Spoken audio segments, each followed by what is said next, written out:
What's up, everybody? Hey, Tom Laird here, host of the Advice from a Call Center Geek podcast and founder of Expedia.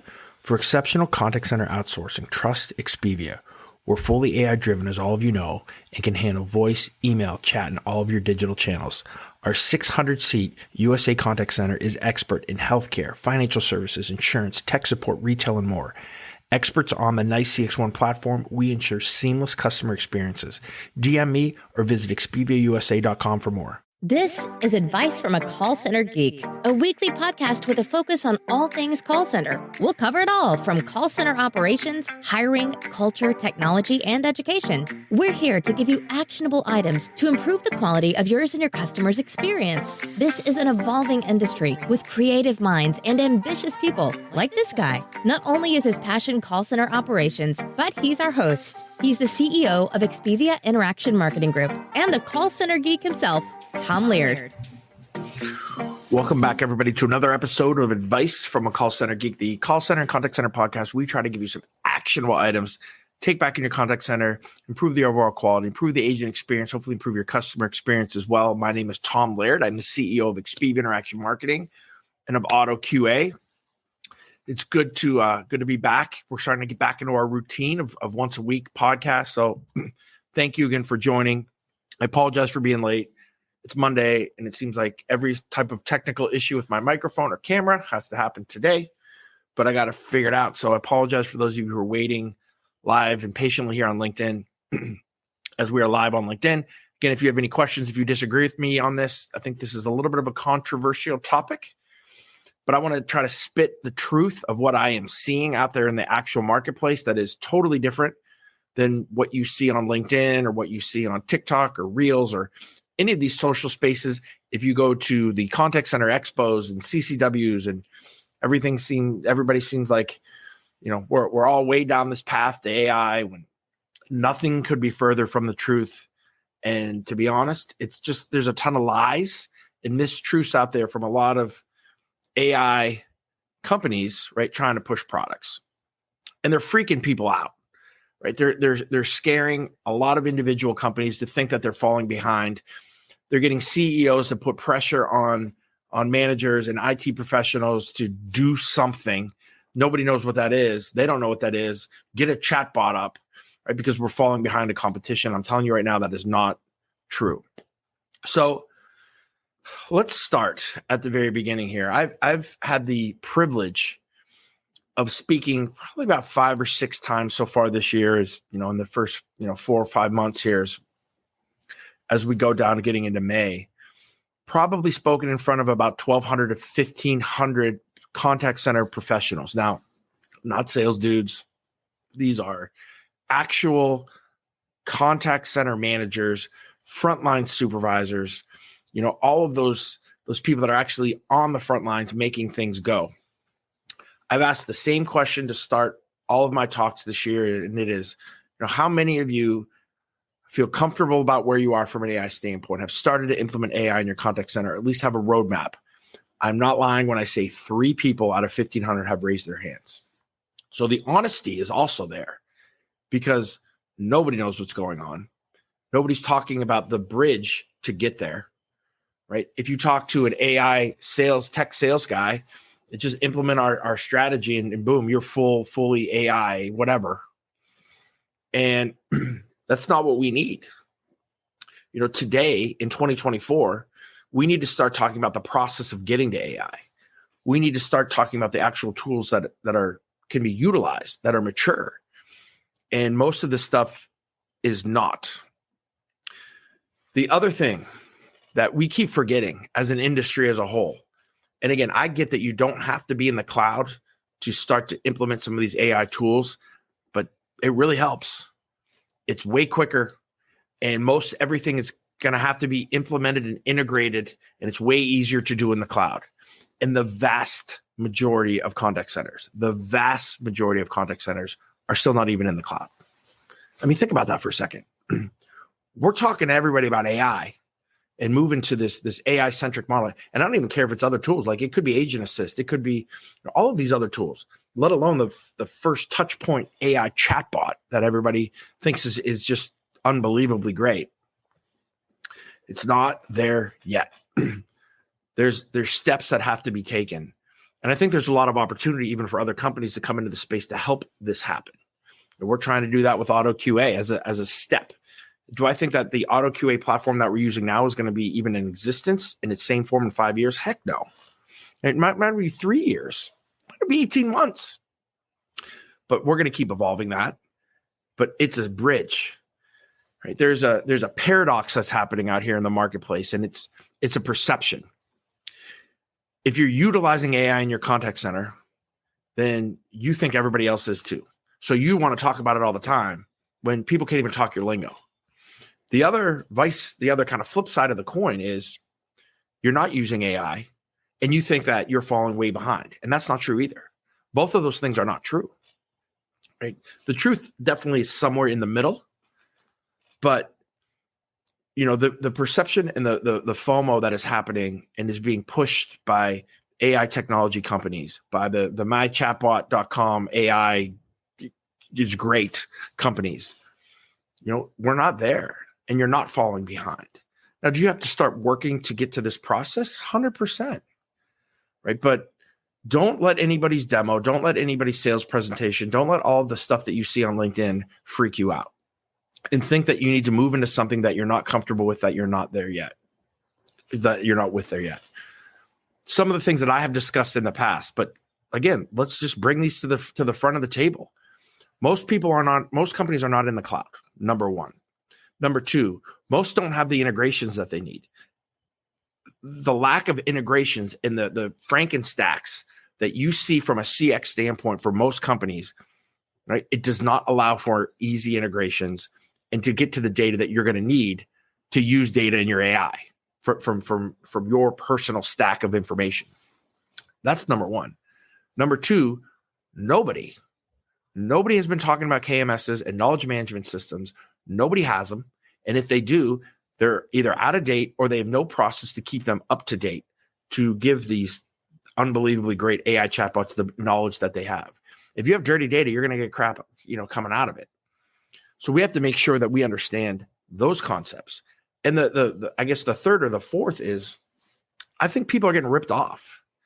I think they're getting ripped off by the cost of this thing, by the ROI of this thing. There's so much price gouging that is happening, with some of these enterprise type contact center providers, these third party guys that are trying to slap onto CCaaS or, it's amazing to me that we're still using a per seat license, right? We're not at a usage model when almost all customers would prefer that, right? They would prefer it, but you know what? Those guys, right, that are providing the technology, it's not conducive to them. That makes no sense to me either.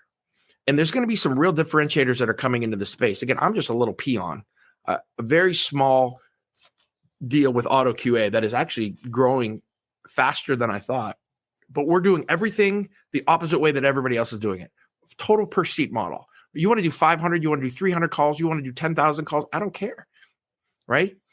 And I think that there's a huge issue with that.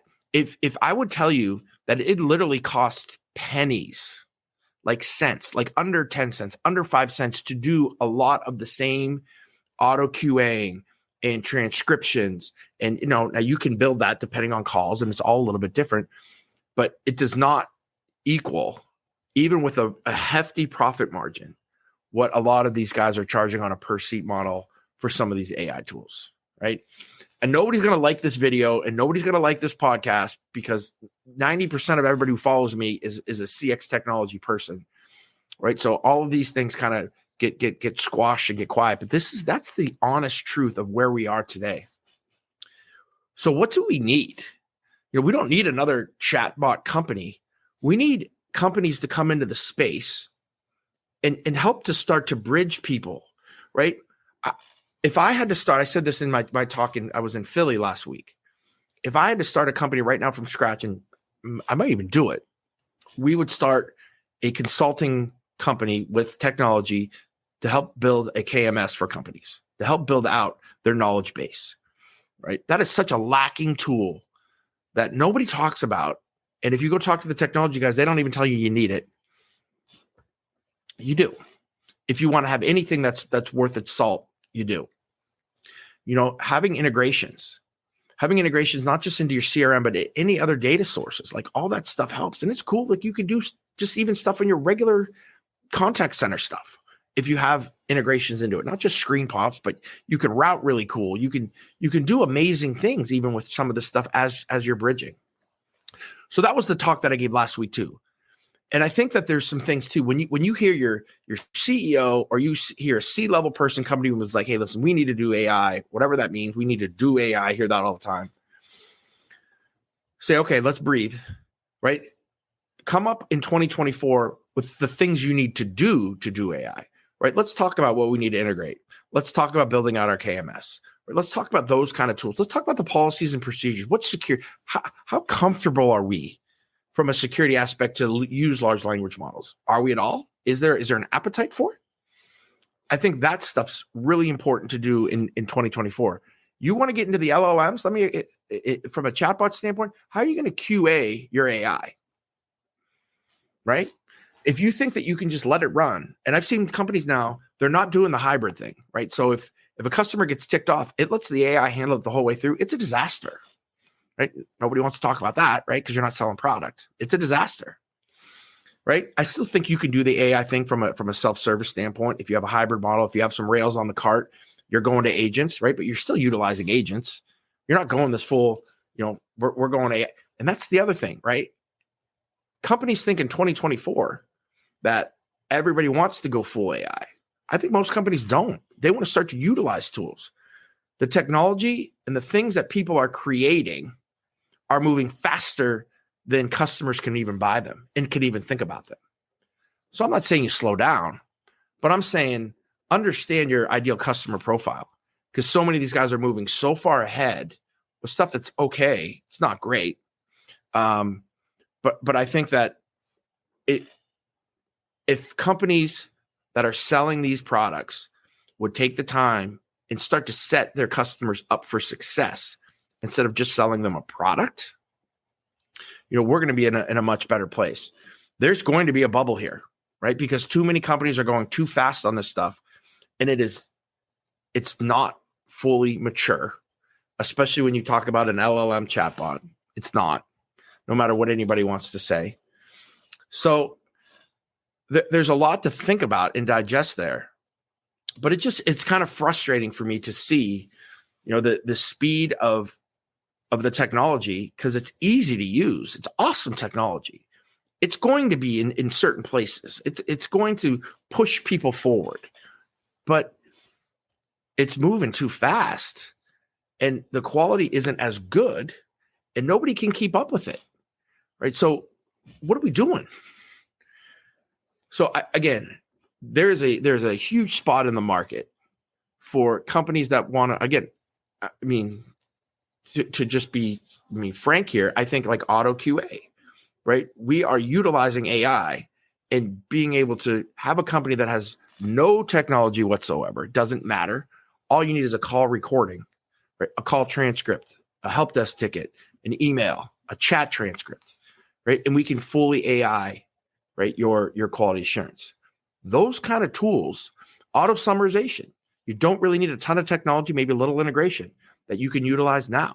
You can start down this path. But when I hear people go on to LinkedIn, or I see a survey that says, if you are not here, you are falling behind in this AI realm, I think that's garbage. And I don't think it's true at all. And it's nothing that I've seen in the market.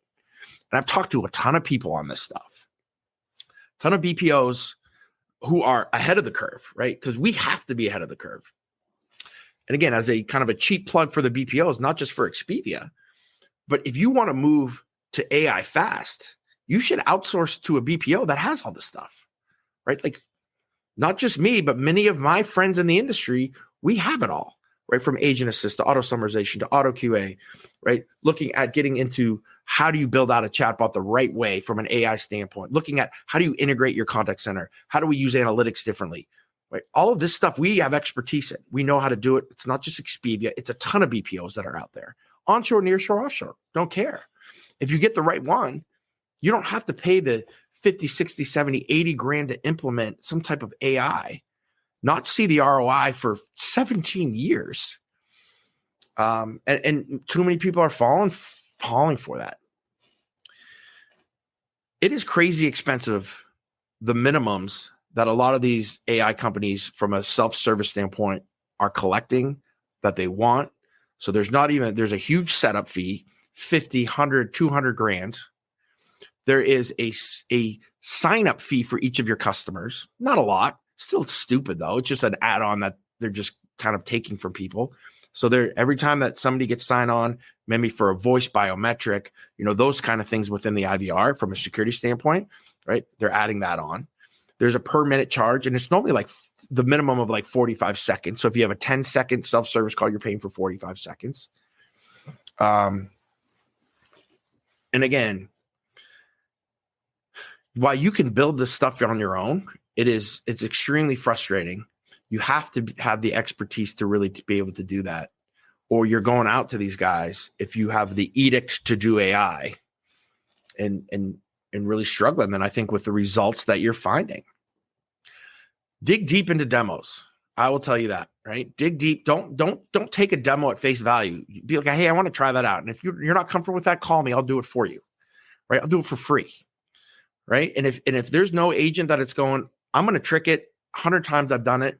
I'm going to be that level 10 irritated customer. Let's see how it handles that, because it's not going to be good. And if you're utilizing the agent, then again, I still don't see the full value if you have a really good self-service model already, right? The banks.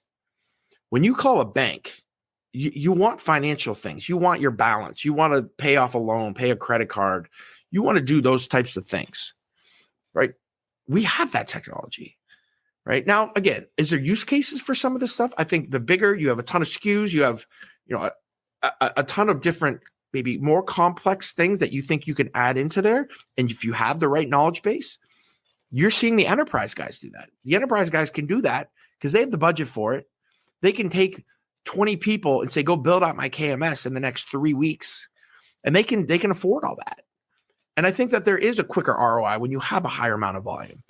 But if you're 500 seats, 400 seats, 200 seats, the 20-seater, the 15-seater, right? You're priced out of the market right now, for the most part, priced out of the market. So doing things right and doing them quickly a lot of times don't align perfectly. But, it just, all the talks that I have given and hearing people that have either spoken before me or after me, and they always talk about the why you need AI. I don't think anybody needs to hear the why. We got to start to talk about the how, right? How do we do it, and how do we do it right? How do we build integrations out? Right? Do I do that ourselves? How do we build our KMS? How do we do these things that, everybody kind of takes for granted that they think that everybody already has, right? But really no one has them, or most of the companies don't. Again, another plug. That's why BPO can really help you. Right? We have all that stuff, know how to do it, can build out your KMS, can do integrations. But if that's something that you want to do on your own, then just make sure that you're set up for success for AI. All right, that's 17 minutes of me being on a soapbox. It bothers me to hear, and I hear people, they're stressed out about it. They talk to me and they're like, we're so far behind. We don't. I'm like, guys, 2024, just start to build that road. And you can't just stand on your hand or sit on your hands. Stand on your hands. That'd be hard. Sit on your hands. You got to start moving, or you got to outsource. But if you're doing this stuff on your own, then don't fall for a lot of these things that are not mature yet, right? If you're ready for AI, I would still say easy on the chatbot, auto QA, auto summarization, agent assist, those type of tools, starting to use analytics in different ways. The last talk I gave, we talked about how we can reduce headcount, how we can do all the things with AI. If you're not ready for AI, using the legacy tools that we have today, thinking outside the box on that stuff. The last thing I want to say with this is I think that there's a huge mistake as well on companies' roadmaps on not understanding the outcome that they want. So meaning, what's the end result that you want? Do you want to lower your headcount? There's tools for that. We can do that. Do you want to raise your NPS and CSAT? There's AI tools for that. Do you want to lower your handle time? We got tools for that. Do you want to get rid of your after call work? We got tools for that. Do you want to improve the agent experience? There's tools for that. So understanding what the outcomes that you want predict or start to talk to you about the AI tools that you should have, and then what you need to do to kind of set that stuff up. But don't freak out. Start to work down that path. Start to get your contact center integrated. Start to think about how do we build out a KMS, right? There's a lot of tools online that you can do that. Don't panic. Don't fall for the FOMO of this thing.